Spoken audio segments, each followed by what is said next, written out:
injyana ku cyo APR ikeneye ku isoko nsoza. Ikeneye iki ku isoko? Ko ari yabanjemo abanyamahanga batatu bonyine, confiance mu banyamahanga yaragabanutse cyane.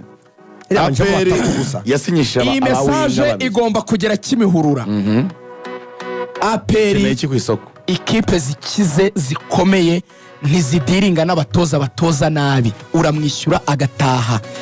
Nta bindi biganiro. Iyi message nigera muri office ya CDS niba atari mu nama, ikagera kwa Fund Minister wa Defense, ikinje ikagera kwa Chairman. Imyaka 2 n'igice mu mwishyure umutoza wa APR. Ikipe ya APR yaramunaniye kwimetriza. Imyaka 3 yasinye amaze gukora amezi 6. Ntabwo igenda. Asigaye imyaka 2 n'igice. Kuko nge kumwirukana uba wirukanye n'abatoza bamwungirije ngo niyo wihembera umwungiriza, ngo ahembwe ibihumbi 45 by'amadolari akihembera umwungiriza. Nje ahantu mpimira ubushobozi si ugutsindwa match, nje mpimira ubushobozi mu kintu cyitwa proper display. With the fact kumwirukana ntabwo bishoboka. With the fact nje nkwereka uburyo uyu mutoza APR harimo ikintu gikomeye agomba kuba yaragoyemo APR mu buryo bw'imibare. Fazare ntishojwe. Twihote dusoza tujya kuri Arsenal. Fazare irashojwe mu buryo bw'imibare, kuko nge niwe mfiteho concern cyane kurusha n'abakinnyi. Abakinnyi bonekereza ko nahindi kureba uyu munsi good.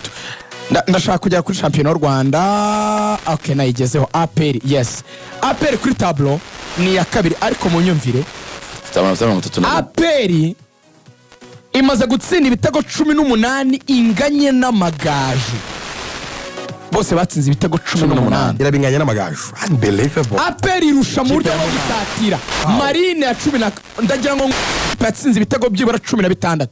Vizi ifite 16. Viziyo ya nyuma. Marine ifite 16. Marine. Bugesera ifite 16. Bugesera. Gasogi ifite 16. Gasogi. Gorira ifite ibitego 16. Gorira. Polisi ifite 17. AS Kigali 16. APR iri muri kategori y'amakipe atari munsi ya 7 muri scoring rate. Ntibibaho bita nkubura bita nigizayo. Kipe ntigenda. Bundi baro ntiziba zinyerera imbere. Burya bavuga ngo Robertinho yatakaje match ariko yanazemo 25. Abana bitsinze muri match Kenza gutamo 25 ukabirya.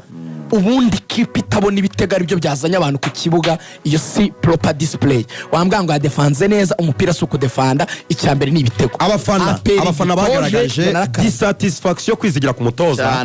APR ishobora kutirukana umutoza kubera ko wenda henze afite n'imyaka myinshi, ariko abafana hafi ya bose, nshaka navuga bose, abona shoye kumva ijwi ryabo bose abo twaganiriye ntibarenganya umukinnyi n'umwe, bose bararenganya umutoza, bavuga ko nta mutoza bafite. None se bro, iyi si mibaye ngo aya makipe afite ibitego 16, afite 17, APR ifite 18, amakipe agera ku 8 harimo na za Marine na za Viziyo. Bundi ntibibaho ntabwo ikipe icungana n'agatego kamwe. Ikipe ya APR igomba gushaka ibisubizo ku isoko, yamaze kugura abakinnyi babiri b'abagande banyura ku ruhande. Amakuru nkura muri APR Football Club, habaye ibiganiro bya Johnson Chedebere na Godwin Odibo, babasaba ko babaha imerekeza y'amezi 6 y'imishahara yabo bakagenda. Uwo bita Godwin Odibo yaravuze ati mu mafaranga yanjye nigendere amezi 6 nta kibazo. Uwo bita Johnson Chedebere ati mufate kontra yanjye kwingana yose mumpe yose. Ahubwo byaragoranye. Ubu muri ministeri y'ingabo hari baruwa ya APR yoherejwe isabira Godwin Odibo amafaranga y'amezi 6. None barabikorera Odibo no Bodo babikorere n'abatoza. Byabahenda. Johnson Chedebere we ntazajya kuko ibiganiro byaranze. Amezi 6 basabye muri Minadef bayasabiye Godwin Odibo. No ngo ibaruwa ya APR iri muri Minadef isaba amafaranga y'amezi 6 yo kugira ngo babone aho Godwin Odibo agende, ariko Johnson Chedebere we arahari ntaho arajya. Hanyuma ubwo nuko dusoje gato cyane. Arsenal na Manchester United yari round ya 3 ya FA Cup. Arsenal nyuma yo kusa nkaho akaguru kamwe kamaze kuvamo muri Carabao Cup batsinzwe n'ikipe ya Newcastle umukino ubanza ibitego 2-0, yari yagarutse mu kindi gikombe ahari yakwizera ko yabonamo amahirwe, inara yabona koko inganya igitego 1-1 na Man United.